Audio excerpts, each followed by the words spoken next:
Welcome to Ripperly. This is where we take the stuff you send us, like today's Saturday night's main event report, and really dig into it for you. Yep, we do the reading, the watching, whatever it takes, so you get the key takeaways without all the homework. Exactly. And today it's all about Saturday night's main event, the big matches, the storylines, any big surprises that popped up. We'll cover who showed up, who won, what it means for the titles, the feuds heating up, and, what they announce for next time. Even if you're not, like, a diehard wrestling fan, there's some interesting stuff here about performance and narrative, right? Absolutely. The dynamics are fascinating.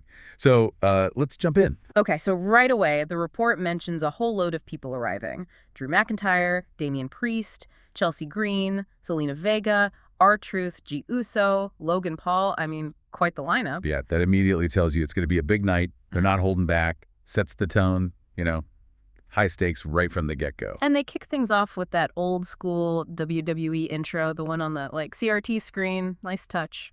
A bit of nostalgia before the chaos. And the first match was Seth Rollins and Bron Breakker with Paul Heyman against CM Punk and Sami Zayn. Big tag team match to open. The report says Breakker pinned Zayn after a spear about 13 minutes in. Right, a solid opener. And Heyman tried his usual tricks, didn't he? Trying to interfere. Yeah, the ref caught him, though, gave him a warning. It always feels like Heyman's presence adds that extra layer. Like, what's he really planning? Oh, definitely. He's the strategist, the puppet master, maybe? Yeah. Having him there always makes you wonder if the win is, entirely clean, even if the ref warns him. It's a potential powder keg. Speaking of not clean, Bronson Reed kind of blew up the ending, didn't he? He did. Just appeared, took out Punk while the ref wasn't looking. Classic opportunism. And that created the opening for Breakker to hit the spear on Zayn for the win. Exactly. And the aftermath was pretty chaotic, too. Reed facing off with Rollins and Breakker. Yeah, the report notes Rollins actually held Breakker back for a second, then kind of embraced Punk. Yeah. Weird moment. Very weird. But then Punk went after Reed for revenge. And got hit with Reed's finisher, the tsunami, while Rollins and his crew just sort of watched. Right. So Reed makes a huge impact, inserts himself right into that Punk-Rollins-Breakker situation. Very messy, very intriguing. Okay, shifting gears. Backstage stuff. Kathy Kelly interviewing Chelsea Green. Yes, Chelsea. Full of confidence, as always. Talking about vote counts and winning the women's U.S. title. And her secret Hervis. You always know with Chelsea that bravado means something's coming. It's her whole character, right? That slightly delusional self-belief. Yeah. The secret Hervis thing definitely built some intrigue. Turned out to be Piper Niven and Alba Fire. They tried to help Green during her match against the champ, Zelina Vega. Yeah, they definitely made their presence felt, trying to give Green the edge. But Vega overcame it, retained the title with the code red. Match was pretty quick, just over 5 minutes. Good showing for Vega. Winning, despite the interference, it solidifies her reign, shows she can handle that kind of chaos. Might lead to more with Green and her Hervis down the line. Then we got an announcement for Worlds Collide. Chad Gable versus El Hijo del Vikingo. Ooh, okay. Vikingo was apparently in the crowd, too. That match sounds, potentially incredible. Yeah, two amazing athletes. Definitely one to look forward to for just pure wrestling action. For sure. Signals that Worlds Collide is going to be a big deal for in-ring quality. Next up, the report mentions a video package on John Cena, his whole farewell tour, but with a twist. Right, the Ruin Wrestling comments. Yeah. And calling himself the last real champion. Pretty provocative stuff. It's a huge shift from the Cena we've known for, decades. What do you think is behind it?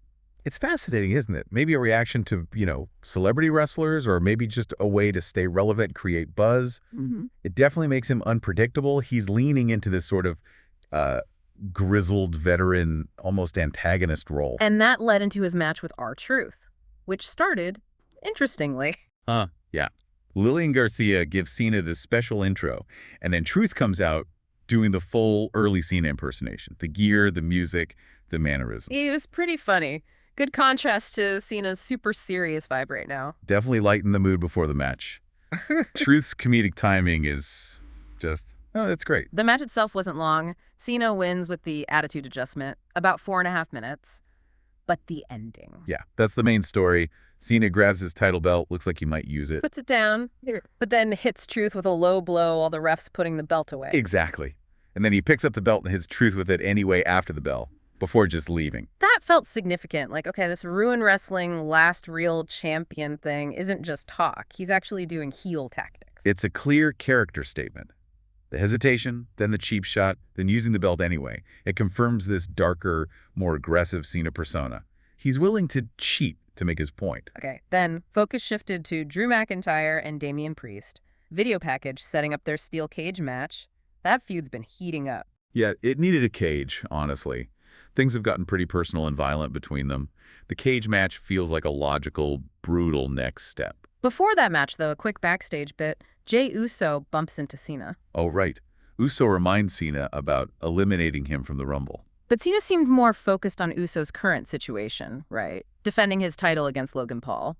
Yeah, Cena apparently found it kind of funny, the idea of Uso from the Anoa'i family maybe losing the title to a YouTuber. And he connected it back to his own thing, saying he'd retire as the last champion while a world title is held by Paul, asking Uso if that would ruin wrestling. Cena's playing mind games there, getting under Uso's skin about Paul, but also reinforcing his own narrative. Very manipulative, very strategic. And the cage match itself, Damian Priest versus Drew McIntyre. Jesse Ventura on commentary, which is always something. Adds a different flavor for sure. Ventura's never shy with his opinions. The match was physical, as expected. Priest won by escaping the cage after about 12 minutes. Cage escape finish. Always a bit controversial, but effective. But Drew didn't walk out. The report says medical staff helped him out after taking a concerto at the end. Oof. Yeah, concerto inside the cage. That's nasty. It writes McIntyre off for a bit, likely, and adds serious fuel to that fire whenever he comes back. Brutal ending. Joe, Tessitore, and Ventura wrapped that up briefly, then on to the main event hype.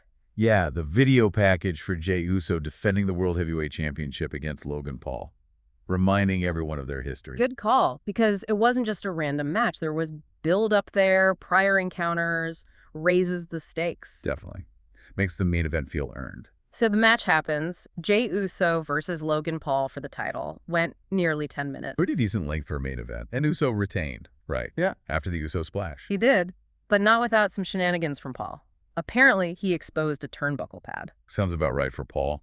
Always looking for that shortcut, that little advantage as part of this whole thing. Makes him an effective villain against someone like Uso. But the real chaos was the finish. John Cena runs in. Whoa, okay. Interfering in the main event? Yep. Attacks the referee first, then goes after Uso. So Cena directly trying to cost Uso the title. That fits his whole ruin wrestling angle, I guess. Wow. But then Cody Rhodes runs down. Cody. Okay, things are getting wild now. Cody makes the save for Uso, hits Cena with the crossroads. Huge. Taking out Cena like that. And that allowed Uso to recover, hit the Uso splash, and get the pin on Paul to retain. Man, what an ending. Cena interferes, Cody saves Uso. That sets up, well, a lot. Suggests maybe an Uso-Rhodes alliance against Cena and Paul. Exactly what happened next. Cody grabs a mic after the match. Oh, what did he say? Challenged Cena and Logan Paul to a tag team match. Them against him and Jey Uso at Money in the Bank. Wow. Okay, that's a massive match announcement right there. Yeah. Huge implications. Yeah, the show apparently ended with Cody and Jey celebrating in the ring after throwing down that challenge. That makes perfect sense. Capitalizes on that chaotic finish immediately. Yeah. You got Cena, Paul, Rhodes, Uso, 4 massive names.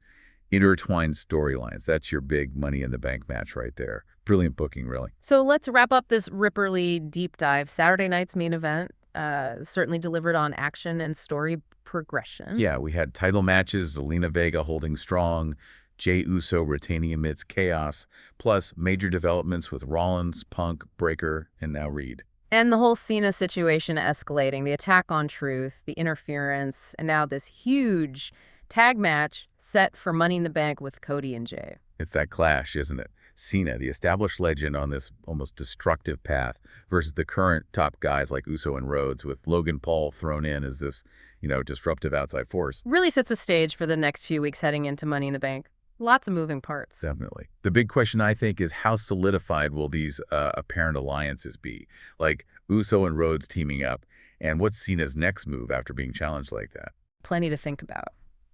Well, that's our Ripperly breakdown of the Saturday night's main event report. Hope that gave you the insights you were looking for. Yeah, hope it was useful. Let us know what you thought. Absolutely. Please do like, subscribe, and definitely drop a comment below. We want to hear your takes on all this. Thanks for tuning into Ripperly. Catch you on the next deep dive. And yeah, don't forget to like, subscribe, and comment. Helps us out a lot.